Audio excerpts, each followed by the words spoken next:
نام خدا. امروز من میخوام در خصوص کاربردهای نمک صحبت کنم.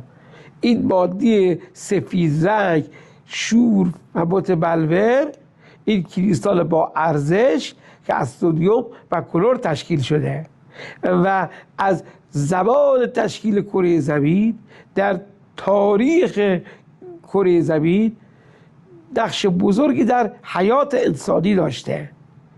نمک امروزه دارای 14,000 نوع کاربرد هست.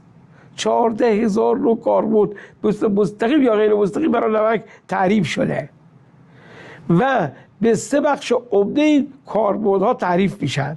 بخش اول به عنوان صنایع غذایی و خوراک انسانی است که 30% به خودش اختصاص میده.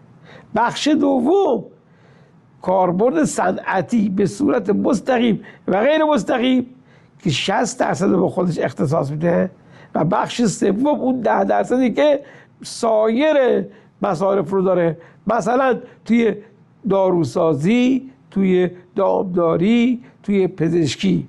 پس می‌بینیم که در تمام زمینه‌های زندگی بشری نمک نقش داره و عملاً بدون نمک زندگی با انسان‌ها تعریف نشده است. هیچ می‌دونید وقتی که بشر فهمید میتونه مواد غذاییش رو، گوشت و ماهی و پروتئین ها رو به صورت نمکسود نگهداری کنه، این موضوع باعث شد که رشد جمعیت زیاد بشه. خیلی ها صحبت از این میکنن که نمک زیان آوره، مصرف نمک خطرناکه، اما اون بخش رو که چه کمکی به سلامتی انسان ها داره رو کمتر بهش پرداخته میشه. نمک به هضم غذا کمک میکنه، نمک به جذب آب کمک میکنه در بدن. سدیم اثرات بسیار مثبتی در سلامتی انسان ها داره.